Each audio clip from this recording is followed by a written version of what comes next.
Hello, hello, and welcome to another podcast episode of Overpowering Emotions, where I talk all things big emotions, emotion regulation.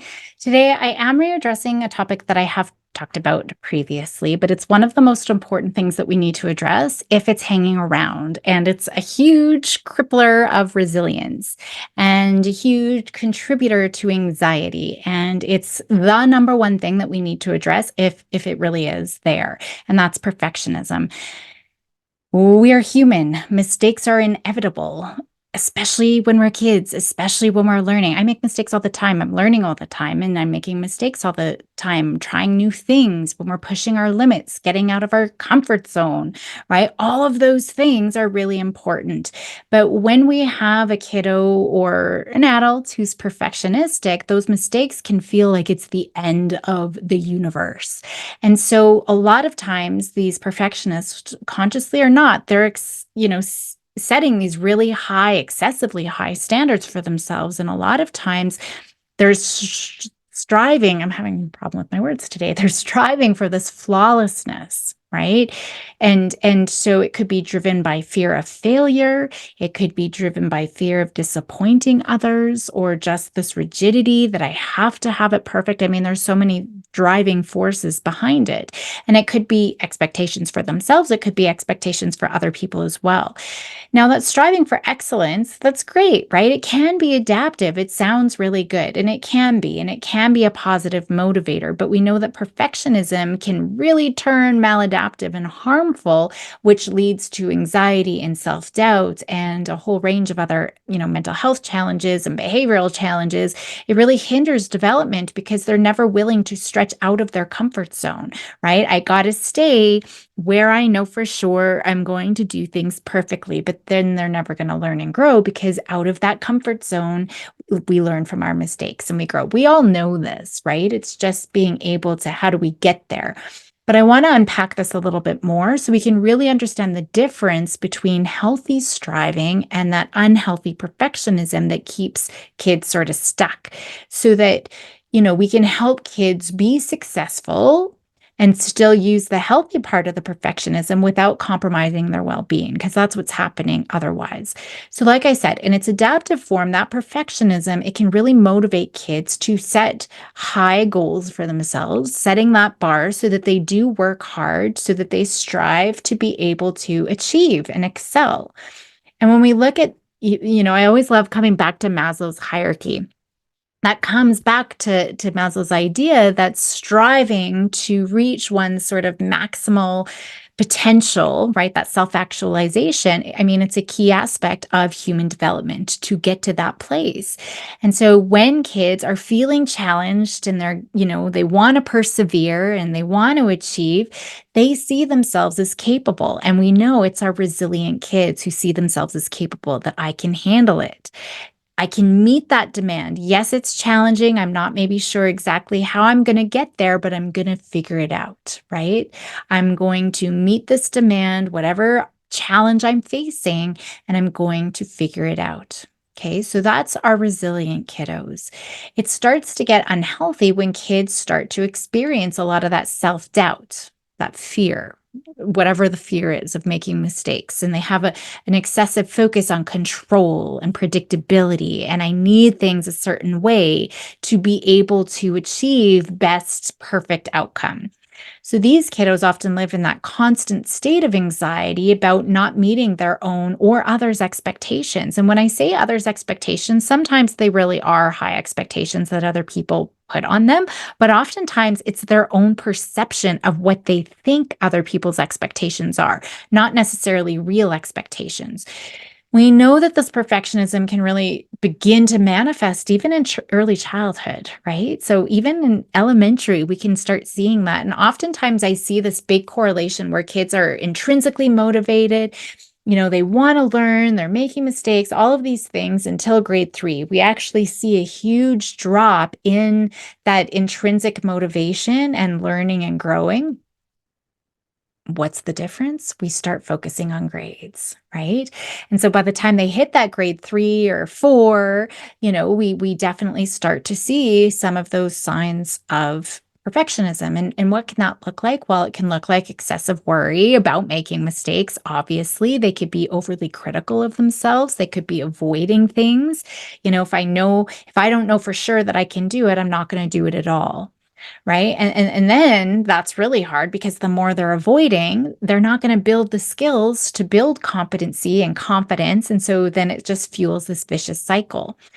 It's really concerning, if you start to see signs in children, because the sooner those perfectionistic tendencies develop, the more deeply entrenched they can become in the brain, right? And so if we're not addressing them, obviously we know we can change the brain, but if they have years and years and years and years of building these perfectionist pathways and we're not addressing it, it's going to lead to emotional dysregulation. It's going to lead to anxiety and maybe depression and even burnout, right? Because of that fear of failure, that chronic self-criticism, that feeling of inadequacy.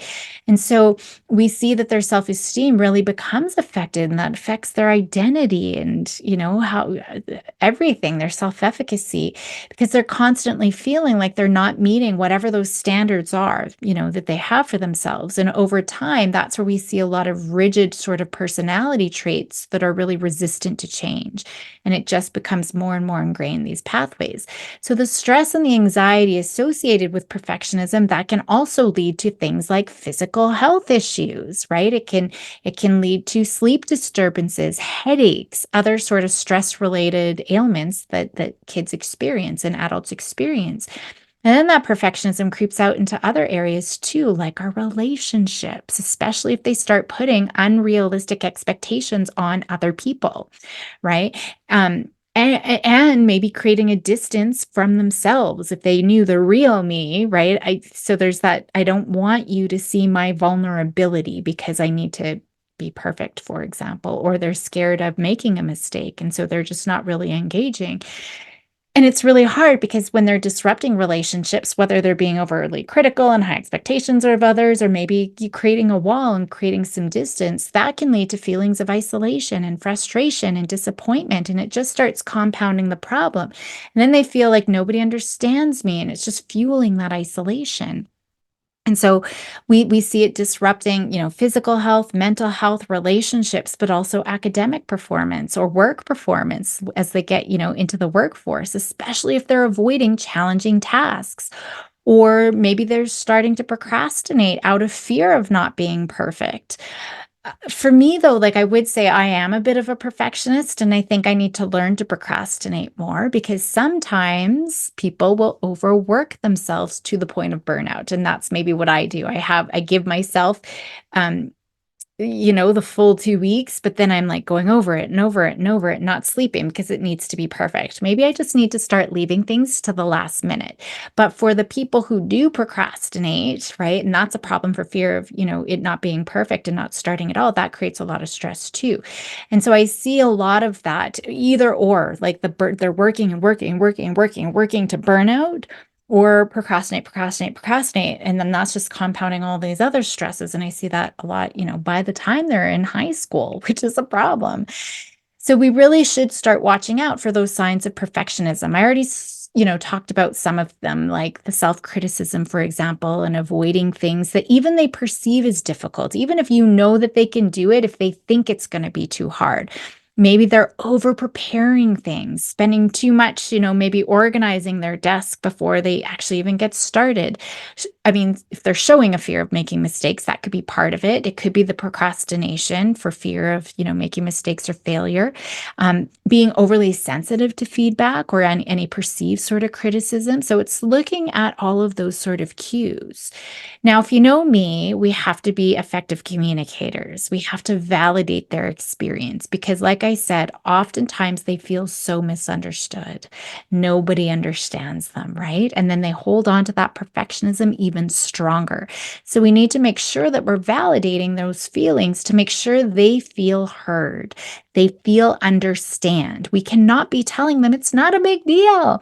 No one's even going to be noticing. You're going to be the only one who notices it, right? Us adults with all our helpful, advice that we give is not helpful, right? Telling them it's not that deep, just lighten up.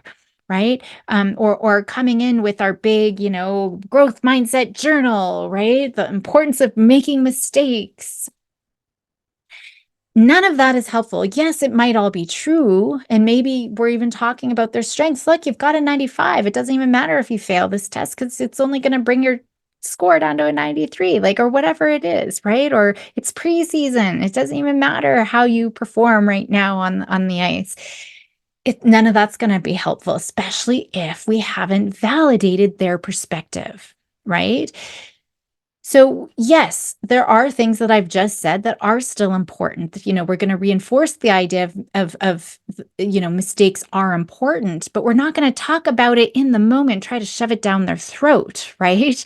That's not going to be helpful. When perfectionism is there and we haven't validated, it's not going to be very helpful. I've talked a lot about how the problems of the whole growth mindset movement, right? And we're trying to shove this stuff down their throat and we're talking about it, but talking about it doesn't actually change the brain. The foundation of what Dr. Dweck has done with the growth mindset and what she was focusing on is still helpful, but it's all about how we talk about it and how we deliver it. Okay. We do need kids to learn that their brain is changeable. Their abilities are malleable, right? They can change their brain. They can change their social skills. They can change their math brain. They can build their skills. Challenges are opportunities for growth. All of that is still important, but we're not trying to convince kids. We're planting seeds, right? We're planting all of these seeds. Maybe you're having a conversation with someone. Maybe you're listening to this podcast in the car while you're, picking up your kids. But we can talk about, oh, my mistakes. Oh man, I made this mistake, but this is what I did. This is what I learned, right? This is how I managed it. Those types of things are going to be really helpful. Kids love hearing about our own mistakes. Even adults love hearing about the mistakes that we've made. Right. So we could be telling stories, even if it's just sort of talking to somebody else or pretending you're talking on the phone, and kids are overhearing these kinds of things. That's what I mean about planting seeds. We want kids to be in an environment where we're talking about it and we're celebrating, not, talking directly to them, trying to shove it down their throats. We are powerful models. Whatever your role is in a child's life, whether you are a parent, a caregiver, a teacher, or another mental health professional, you have an important role, right? And there's a mentorship piece here. So, yes, we are reframing our mistakes as learning experiences, but not in the moment with that child in that particular point of time, right? So we are going to be talking about stories and other people that we hear, and we're modeling how to cope through that too. We're talking through things even in the moment, right? Oh, shoot, I'm making dinner, right? And I just burned dinner. Okay, like let's take a look at it. Oh, it's just the side of the ham. I can easily cut it off. You know what? The dogs are going to love it. It's a nice little treat. And then tomorrow, when it's time for me to make dinner again, I'm going to be like, okay, I was focusing on too many things yesterday. That's why I burned dinner. I don't want to make that mistake again. And I know part of the problem was I was trying to look something up over here and I was going to do something. So for today to be successful, hey, actually, you can ask the kids, what do you think would be helpful for me so I don't burn dinner again today? Right. Or we're just talking through it. I don't want to make that same mistake again. So I'm going to try something different. Or if you're a teacher in the class, oh man, I made a mistake. What could it be? Marking your test, right? I made a mistake marking your test. You know what? I'm going to give you all 5 bonus points. We'll just skip that one. I'll give you the benefit of the doubt, 5 bonus points for everybody, right?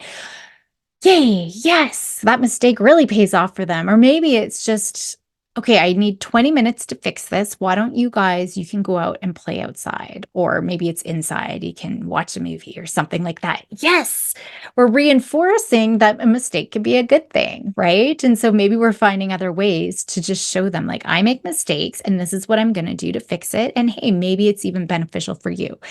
When it comes to kids, it's all in how we respond to things. And I've talked a lot about that, even with anxiety, but even with things like perfectionism. So we always want to make sure we're acknowledging their effort, right? It's never about the outcome. And by now we should all know that, but we still, unfortunately, still fall into this trap of there's still a mark on the dish, right? There's still some food on the dish that you washed. You clean the bathroom, but the towels are still on the floor.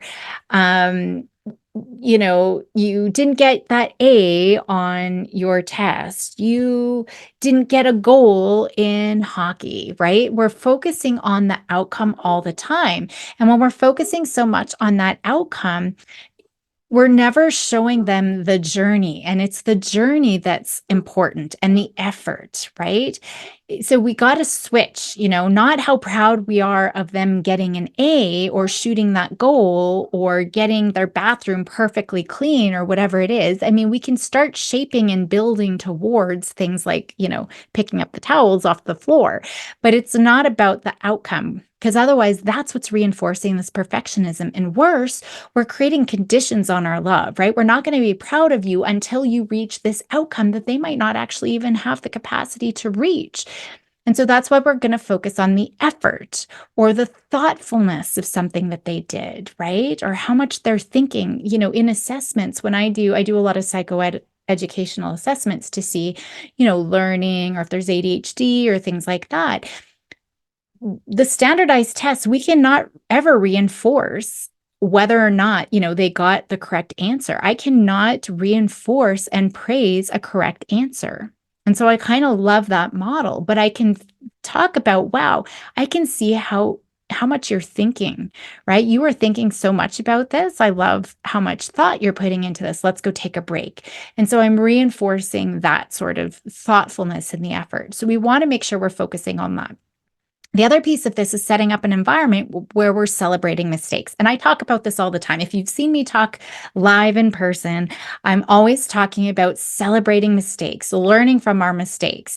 And so having a mistake of the day. So at home, it could be we're celebrating the mistake of the day as we talk around the dinner table, or in the classroom, we can have a mistake of the day. You write it on your Post-it note. What was the mistake? What did you learn? Put it up on the wall. We're going to celebrate that. And maybe we're going to talk about like who had the biggest mistaken learning of the day or the week or the month, and we can celebrate all of those things, right? So there's lots of different ways that we could do. Our brain is all about making associations. And if we think mistakes are bad, we're going to avoid them, and we're going to fall really easily into that perfectionism trail. So we want to change the energy around it just to begin with, just like Meet the Robinsons. Yes, that's awesome. You made a mistake. That means you're making progress. You're growing. Mistakes are awesome, right? And so maybe you're watching a little video clip like that scene from Meet the Robinsons, right? And maybe you can just show your kids, hey, I want you to watch this. Why do you think I'm showing you this? So that they can come up with their own learning, right? But that's what it is. You made a mistake. Now you're learning. We don't need to tell them. We're going to be creating the environment where they're learning through experience that mistakes are awesome, and that's how we learn. And so as a family or as a class or whatever environment you're in, you can talk about the mistake of the day. And us included, right? And my girls do come home, and I'm like one of the best days. I just remember it's so clear in my head. My daughter, when she was in high school, would come home and be like, Mom, I had the epic, like, I got to tell you about my mistake of the day. It was epic. So who made the most epic mistake? Who learned the most, right? And not only necessarily what you learn from the mistake, you could add even more. Who tried something different to be successful? The learning piece is key here. It's not just about it doesn't matter what, if you got an A, it's the effort you put into it, or it doesn't matter about the mistake. It's just, what did you do next? It's the learning piece. We got to make sure that there is a learning piece and that they're seeing that, okay? That we learn from the mistake and what we did next. Oftentimes we miss that piece, but it's so important because that's where we're going to rewire the brain, right? That's where we're going to see the growth mindset is, what did I learn from this? Video games are really good at this, right? Oh, I learned you don't go in that door. They're automatically seeing I'm learning and I'm growing and I'm progressing in this level of the video game, right? And so they need to see firsthand that trying again and again and again is where they're going to achieve that success. So there is that learning here.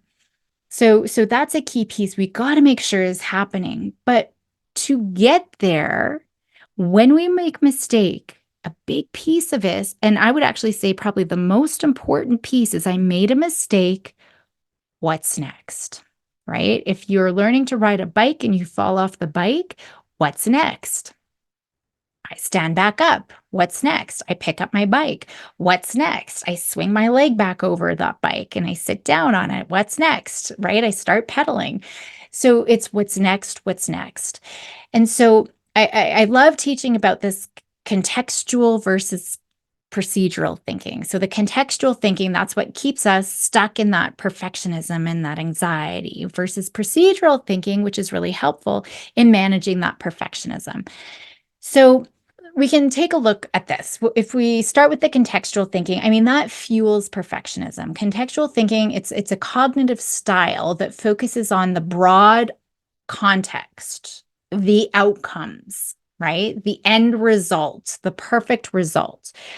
So kids who have this contextualized sort of thinking way, they overemphasize what that end product is going to be. They focus on the outcome rather than the process. So getting the perfect grade or creating the perfect flawless art project. Everything is done beautifully. They struggle with making mistakes, right? Because they believe that all or nothing black and white thinking. They believe any mistake equals fail. If it's not perfect, it's a failure. I didn't spell every word correct in my essay, therefore the entire essay is terrible. Or if I fell down in my race, it wasn't a perfect race, it was a mess, it was a disaster. And so therefore I'm just not even going to finish the race. So they just don't finish it, right? They give up right away.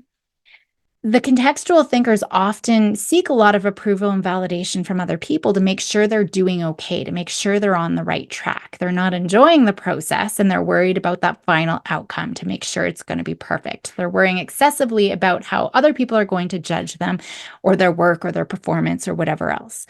And so you can see how falling into that all or nothing black and white thinking can happen, right? That extreme thinking that either something is absolutely perfect or it's a complete failure. And so that's sort of that black and white thinking is what drives that perfectionism. And then they're never learning from their mistakes. It was just a fail. There's nothing to learn from that.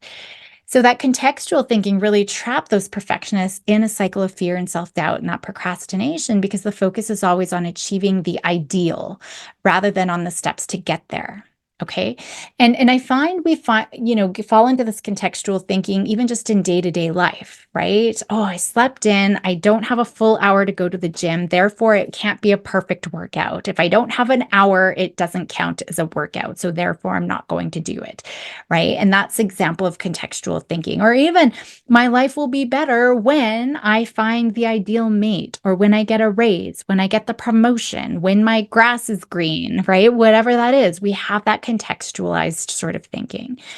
So the healthier alternative is procedural thinking. And so that's another cognitive approach that really emphasizes the process rather than the end result. It's shifting our focus from the mistake itself to like, yes, okay, I've done this. Maybe there's not a yes, but let's change the energy. Yes, this is going to make me stronger. I'm going to learn something from it. So rather than focusing on the mistake and dwelling on what went wrong, we're shifting to the procedure. What's next? That helps keep that momentum going and it prevents the paralysis and the giving up that we end up seeing.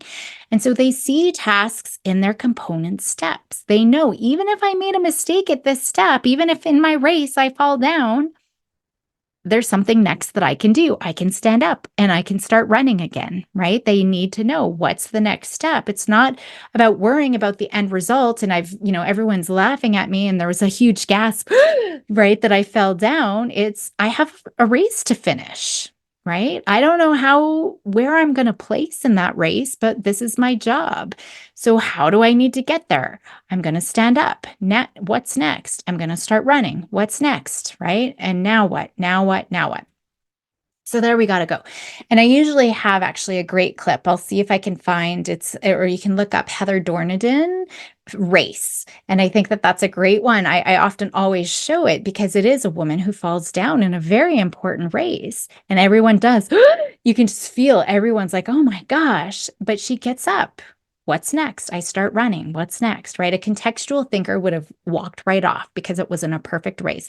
The other one, the swimmer, Michael Phelps, right? In one of the Olympics, his goggles got busted. So it's not a perfect race. Now he's blind. A lot of swimmers would have given up, right? I can't swim blind, but he didn't. What's next? I don't have a goggles. What do? I close my eyes. What's next? I start counting my strokes. What's next? I flip around and go back. I've got a race to finish. I don't know where I'm going to finish. And just so you know, he finished the race. He won the race and he beat his world record, right? So you just got to keep going. So you can see that difference in thinking where they're focusing on the journey about what do I need to do now, not just the destination of how we get there. These are curious kids who appreciate the process of learning. They appreciate the process of exploring, regardless of the final product. These kids, they're flexible and adaptable. They learn to think on their feet, right? Instead of getting stuck in the mistake, they're becoming proactive problem solvers. These are skills that we need our kids to do, right? To problem solve, to adapt to the situation, find ways to improve, right? And they have to brainstorm different options of things that I need to do. They're resilient. And so when they're resilient, they can adapt to any setbacks or challenges that they have to face, right? And so they look at those as opportunities to improve. Mistakes are a natural part of the learning process. The thinkers, they're motivated by things like curiosity. I'm always talking about how important curiosity is for managing anxiety, right? And any big emotion. They desire to master the skills rather than the external validation or the need to be perfect. And we see this with a lot of athletes, right? I remember reading an interview about a figure skater. She's like a world-renowned figure skater. And she says, like, if I don't fall down something like 26 times every practice, I know I wasn't working hard enough. That's a part, if I was just always scared of falling down, I would never have gotten to the level. I would never do a single jump, right? So I expect myself to fall down a certain amount of times. And I know if I haven't reached that benchmark, I haven't been working enough. So it's just shifting that focus from the mistake itself and dwelling on what went wrong to the next steps, right? So that's what we really want to make sure that we're focusing on. So if we're shifting from that contextual thinking to that procedural thinking, they're breaking free from the black and white thinking, from the rigid sort of perfectionist mindset that's holding them back. And they're valuing that progress for, for the effort and the journey over the perfect final end result that we really have no control over, right? That we don't have control over any of those outcomes. So when we're shifting that, they're not experiencing so much stress and anxiety. And that helps boost their confidence because they can see their process and they can see their progress. And so they're just knowing this mistake is a part of that process. It's important. And maybe we can actually even shift now that I'm talking out loud, just like that woman, I need to have at least so many, mistakes, maybe for kids, it's like, I expect you to make a mistake at least 5 times or 10 times, or let's make a prediction. How many times do you think you're going to make a mistake? And you better make a mistake, dude, because otherwise I don't even want to see this until you've made a mistake, because it's impossible to not make a mistake. Or, I just don't think that you're learning if you're not. So maybe that's a way to do it. But knowing that, okay, I predict I'm going to have 5 mistakes through this. So when they do, they can focus on, yep, made that mistake. What's next? Versus the, oh my gosh, I got a mistake, and that overwhelming knot of emotion that I always talk about that now we're quickly spiraling, right? In the frustration, embarrassment, anxiety, vulnerability, whatever it is. So asking what's next. What's next? What's next? What's next? That keeps the prefrontal cortex online, grounding them by giving them something concrete to focus on. So this is what we're focusing on, is the procedural thinking, because that fundamentally changes how kids approach tasks, how they approach challenges and setbacks, knowing that mistakes are part of the process, but experiencing that. It's not us telling them that that's part of the process, right? If they're knowing it and expecting it, now they're not going to be paralyzed by fear. Because mistakes really aren't that daunting. It's not that deep. I keep saying it's not that deep. I work with a lot of teenagers and I hear this all the time. So it's kind of my new phrase. It's not that deep. And instead of seeing a task and mistakes as daunting or overwhelming, right, that procedural thinking helps them break down the little steps that they're going to need to get into to get to whatever it is that they want to achieve. And then they can see their progress along the way with each of those little steps, which is going to boost their confidence and that sense of competence. So again, that procedural thinking just encourages kids to experiment, to adjust, to try different strategies. So again, we're building all those skills, the problem solving, the flexibility, right? They're figuring things out rather than getting everything right the first time. And so they're going to see through those experiences that setbacks also are temporary. It's not permanent, right? Persistence is going to change that and it's going to pay off. And so then they're going to build their resilience and they're going to be better equipped to handle whatever is going to come their way in the future. And when they do this, that procedural thinking really helps kids start to shift their love for learning and exploring and doing things for its own their own sake, that intrinsic motivation that we talk about, that intrinsic motivation to grow, to develop, to learn, right? Now they're going to go and pursue those things, even if there's no external reward, because we know that the value of experience is beneficial. And so that's what they're starting to value, is the value of the experience. So lots to think about. There is still more, but I'm going to leave it there for today. Next week, I will get into how we can start promoting procedural thinking. And there's another sort of thinking piece that I want to add to this as well. So go have a wonderful day. Help those kiddos be bold and courageous. And I will see you next time.